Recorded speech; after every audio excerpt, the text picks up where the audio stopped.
Complete হয়েছে আর visa কাল হাতে পেয়েছি, তাই সবাইকে সারপ্রাইজ দিব বলে আর জানিয়ে আসিনি। কিছুক্ষণ আগে দেশের মাটিতে পা রাখলাম, তাও আবার 5 বছর পর।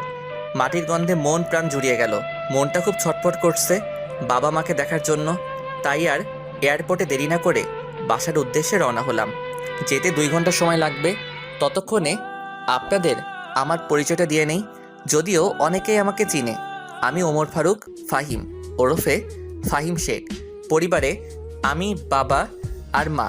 আপুর বিয়ে হয়ে গেছে, তাই সেটা অন্য হিসাব। আর গল্পের নাম অনুযায়ী আমার আরেকটা ছোট ভাই আছে, শুধু গল্পেই আছে, বাস্তবে নেই। আপনাদের পরিচয় দিতে দিতে বাসায় চলে এলাম। ভাড়া মিটিয়ে বাসার দরজায় কলিং বেল দিলাম। তখন একটা ছেলে এসে দরজা খুলে দিল। বয়স 10 বছর হবে হয়তো। বুঝতে বাকি রইল না এটাই আমার ছোট ভাই। আমাকে দেখে বলল, জি, কাকে চাই বলুন।